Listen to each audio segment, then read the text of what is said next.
So we have connected our initial height control sensor and our arc sensor at inputs number 6 and 7. If we go into the diagnostics window, we can see that the arc sensor is at input 6 and IHC sensor is at input 7.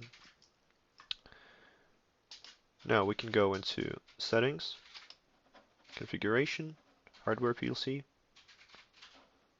pins H, scroll down to input arc and input initial height control, and switch those to the sensor numbers that we have connected them to, 6 and 7.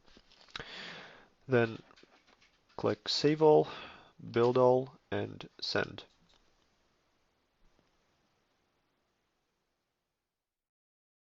After that has completed, restart the program.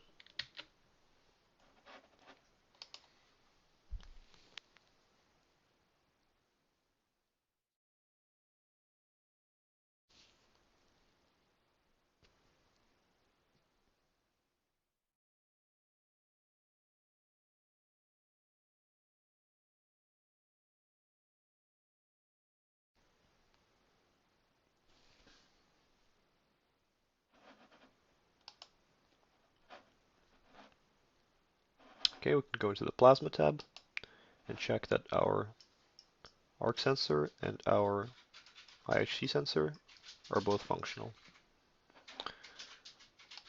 Now we can start the program. Moves to the beginning, waits for the arc sensor, and it begins cutting.